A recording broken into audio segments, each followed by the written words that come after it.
fake news na naman yung balita tungkol dun sa alikabok na galing sa China. Pero nung pumunta ako sa trabaho kahapon, napansin ko na parang foggy yung daan. So binalikan ko yung nakita kong post dun sa Facebook at tinignan ko.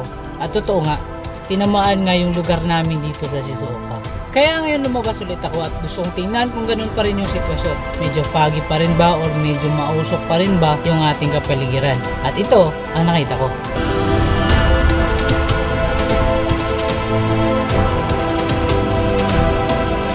Paalala lang po, spring na po tayo ngayon, hindi na tayo winter. Pero yung paligid natin, makulimlim pa rin. Parang fog. Pero hindi pala fog yan mga bossing. Yan po yung sinasabi nilang alikabok galing sa China.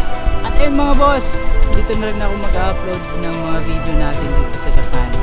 Hindi ko maisisigurado na palagi akong may upload, pero kada upload natin may quality yan.